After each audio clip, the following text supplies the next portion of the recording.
So the Opihi says, don't be afraid. I will respond.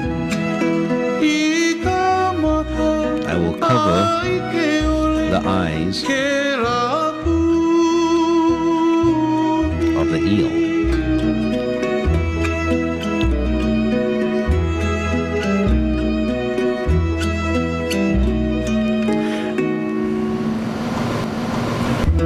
Aloha kakayaka ya Hawaii. This is Pokalai Nui, and you are listening to Hawaiian Potpourri. Welcome to the program. We are on KWAI 1080 on your AM dial, broadcasting from the top of the Chinese Cultural Plaza here in Honolulu, Hawaii. We are produced by the Hawaiian National Broadcast Corporation. The opinions expressed on this program are not necessarily those of the staff and management of this radio station or of the Hawaiian National Broadcast Corporation. The song Opai E is a song of sea animals. One animal looking for help because the eel has taken a loved one, and so he goes to many different animals to ask for assistance to take back or recapture this loved one from the eel. And as he goes through the different categories of animals, are they really animals? These sea creatures, they continually say that, well, the eel is too large, and we are just limpets or different kind of shells on the ocean rocks and on the ocean floor. So finally he comes to this opihi, and these are the smaller, well, you know what opihi are. So finally the opihi says, okay, don't be afraid, I will cover the eyes of the eel, and in that way we'll do the recovery. Beautiful song, and I think it's a good teaching lesson of as you go down to the ocean kingdom. Is that the right word for it? Well, I'll use that word as a matter of convenience, but it can be very instructive. Okay. In the earlier hour, we spoke about mental illness. And of course, mental illness is such a wide field. And I should make a disclaimer. I am not an expert in the field of mental illness. I don't know what would be considered an expert. I have worked in the field for the last, how many years? Since 1997. So it's about 15 years, isn't it? And I've been the executive director of the Waianae Coast Community Mental Health Center. We're also known as Hale Na'au Pono. And having been the executive director, I've had some experience over various programs, both children's programs as well as adult programs. And within the adult programs, we include alcohol and drug services, as well as a clubhouse service and housing services. We have 24-hour group homes as well as 8 to 16-hour group homes. The hours are defining the staffing that we have over the group homes. Naturally, the consumers themselves can come and go as they wish, or in this case, the tenants can come and go as they wish, because you'd still have the right to self-determination, the freedoms that they have in the community. So we have no business locking them in or in any way restraining our tenants. They are free to come and go as they wish, just as they are free to take their medication or go to get services as they wish. It's always left to the consumer of these services. Or as the term I used, another term I used earlier, these people served have the right to determine what service they want. One of the more interesting programs, which is an unusual program, is what we call clubhouses. And the clubhouse program is a development in which you have the assertion of the people who are being served having spoken up. And this was a development that came out of New York City, in which people who had been treated for their mental illness gathered together, and a lot of them were professionals who also suffer from mental illness, and they got a house and they created their so-called clubhouse around a theme that, yes, we may suffer from a particular affliction, and that is the mental illness, or what is called mental illness, but we are not to be considered merely mentally ill. That is one of the illnesses that is an aspect of our lives, and that we should not be seen merely as the mentally ill. We are human beings, and David was right on point when he called in and said, why not use the term human beings? And what they were saying was, we are human beings, and as human beings, we have all of the array of feelings, we have the array of needs, we have the desires, we have the desire for social interaction, we have a desire to get back into the employment stream, to find a sense of self-sufficiency, we have the desire to be entertained, to entertain others, to be social people. We are also at times husbands or wives or whatever the relationship is. And what we need is to be treated as so. And so they formed their clubhouse so that those who were suffering from serious mental illness had a place to come to be accepted, to be welcomed, and to be part of the flow of life. And what they do in the clubhouse is not use it merely as a drop-in center, but to use it to get back into that flow, which means not as a place to go to because you have nothing else to do, but when you come to this place, you follow what is called a work-ordered day, so that you ask, we have this activity going on, that activity, and this, and that, and we want you to follow a program of recovering different aspects of your life. Whether it's employment, then we'll assign you to, or we want you to join this employment sector. And as we find employment in the community, we'll send you out there, we'll send someone to accompany you, to give you the sense of security, and over a period of time, as you feel comfortable going back to work and having good social interaction with your fellow employees, and then we can begin to draw back the continuing support. Or if you need training in an area or in another area that you would like to enter into, we'll try to find training opportunities. So that's part of the employment work order day.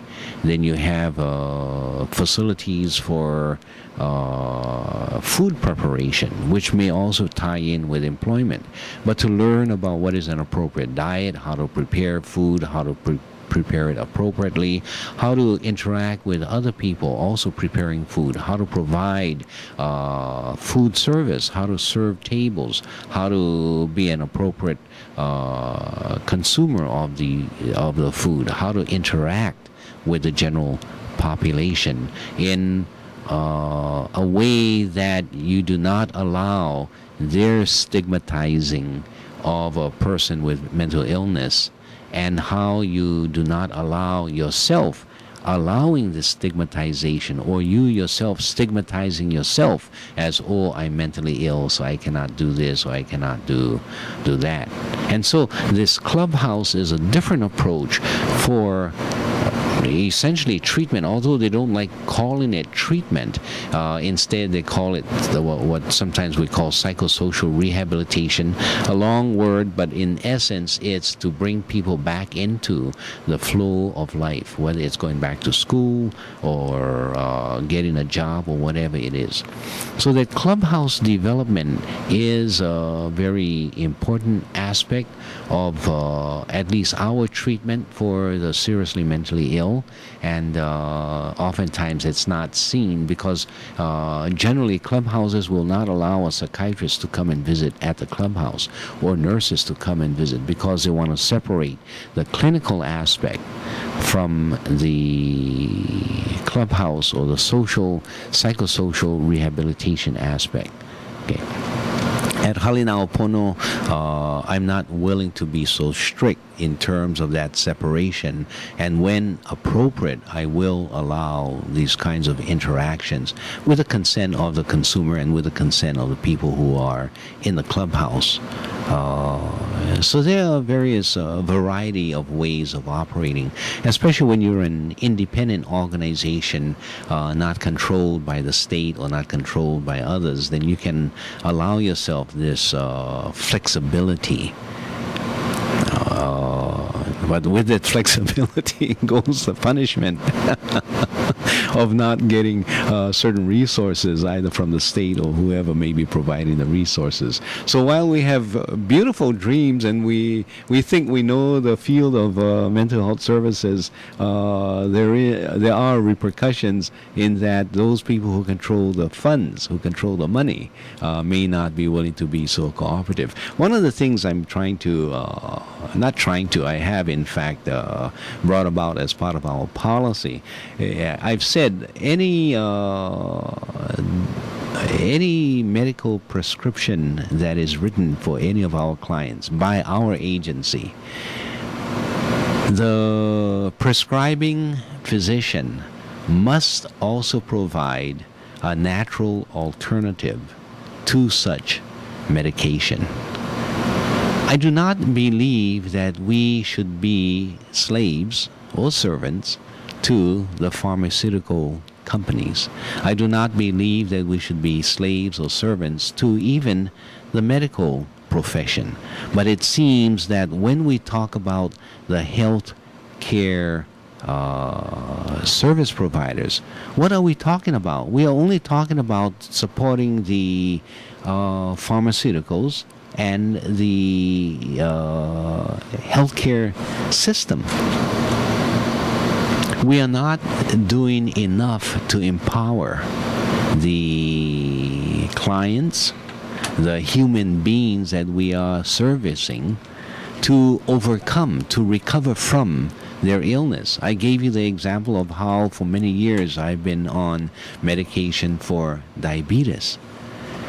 And so we, both the person who is being served as well as a doc, just assume that, well, we can continue with this medication forever. What about the idea of recovery instead of maintenance?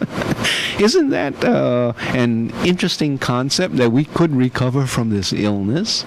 Sometimes they say, well, these are chronic illnesses. You cannot expect to recover, so let's not raise your hopes, because we don't want you to crash and find out that it really cannot be done. I had one consumer, and oftentimes these are stories that I hear from my own case managers, or when the consumer drops by and says, hey, Poka, can I talk story with you? And then they lay out their hearts and they talk to me about what happened here and there. So I'm in a very fortunate role of being able to experience these things vicariously.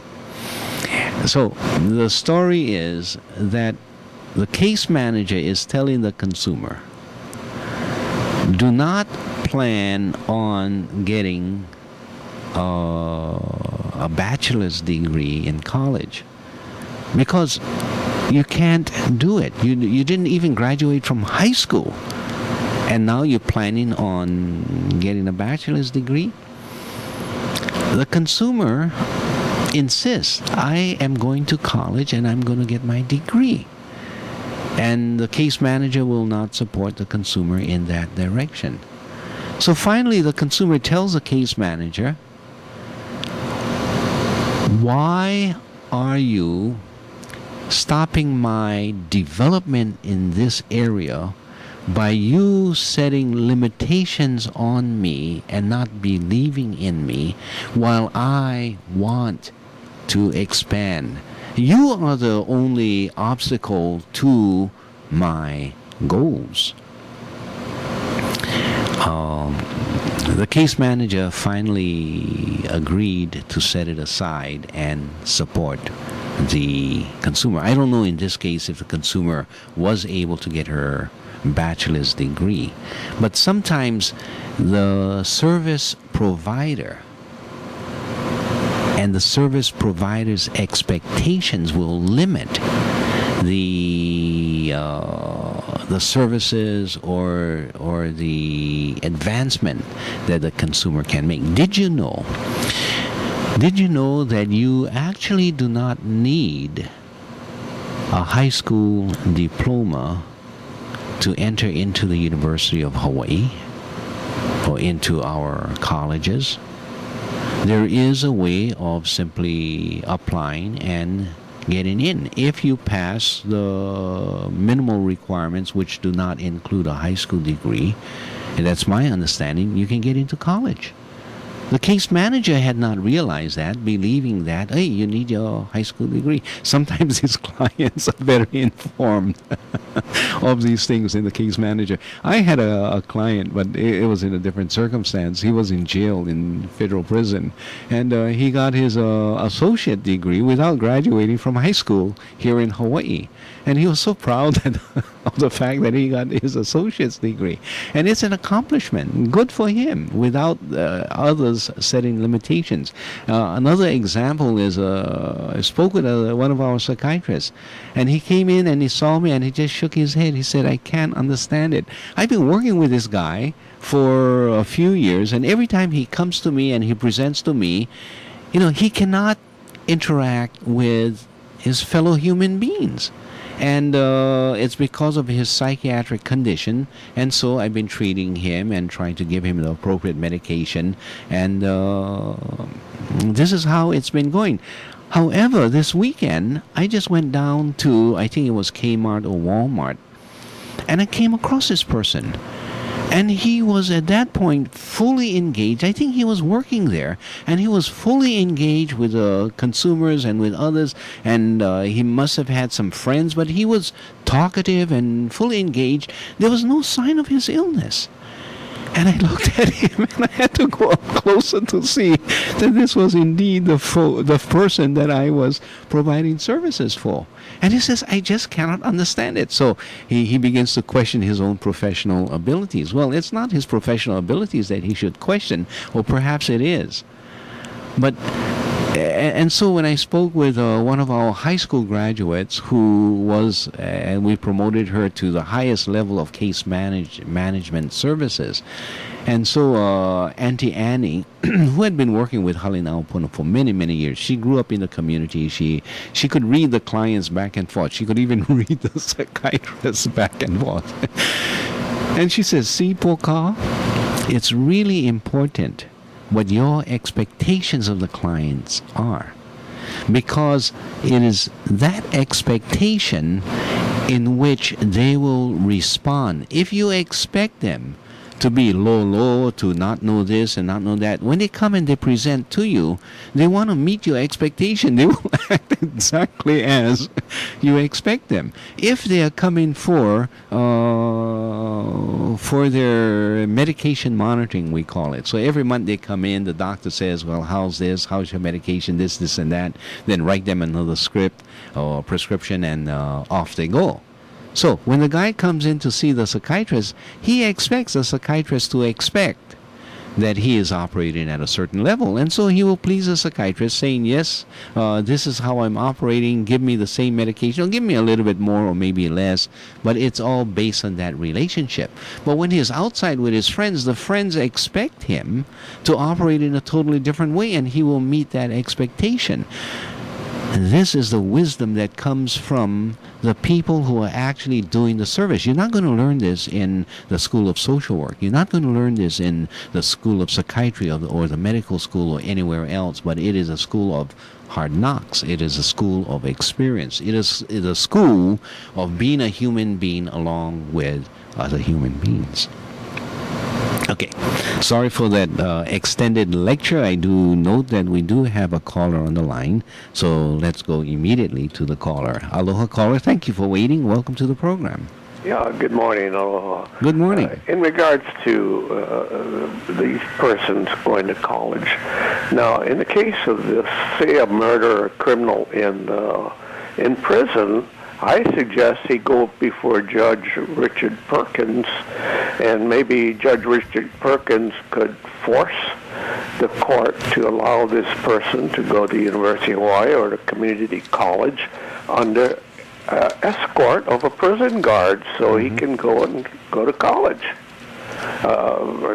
Richard Perkins seems to think that maybe under the protection or the guidance of security that a criminal can go to college and get back into society. If that will rehabilitate this criminal, and at times they have these college courses either by attending at the campus. Normally, the first type of courses that you take maybe by correspondence or maybe by a person from the campus coming to the facility, whether it's OCCC or Halava or wherever it is, to conduct these courses, the initial courses. And if the person does well and all of his other conditions show that he can go to college and he is trustworthy, would you allow the person to go to college, or would you say no, you cannot go because that's not in our rehabilitation plan? Would you have the flexibility, or would you be saying no, you're only here for punishment and I'm not here to rehabilitate you? Well, I think when you're sentenced to prison or wherever, some incarceration, you have to do the crime, you do the time, and when you get out, then you can go to college. Now, in prisons, I understand they have high school courses, and I'm sure they can take courses online. College courses. But to allow a criminal to intermingle with especially a mental case, you don't know what he's going to do. And say he kills another student there, what will Perkins do? Well, he'll go have breakfast with his family again. Well, I didn't know the guy was going to kill somebody, but I wanted to give him a chance. And people like Rick Perkins, he's known to favor the criminals rather than the victims. But I just wanted to mention this. You just wanted to pick on Perkins. Allowing someone to go into college. I think I agree with you. I don't believe you need a high school diploma to get into college. I think you pass the entrance exams, you could probably get in. Many cases, say in my case, they used part of my military service as as an exchange at a college, and it eliminated a lot of the classroom requirements. And, I was able to graduate and serve my time. Not serve my time, but in the military, your contract. Got educated and did my 30 years of employment and raised a family. So that's all I had to say. And thank you. Okay, thanks for calling. Take care. Aloha.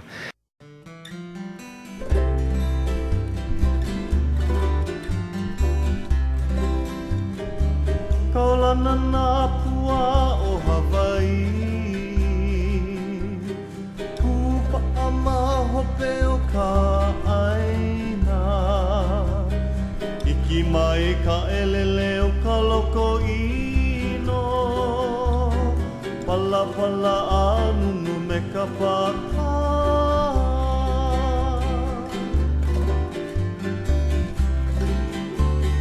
Mane mai Hawaii moku o ke ave, Koku ana honoa o Pilani, Ka ko'o mai kaua I o mano, Pa'apu me ke oni o ka kuhi hewa.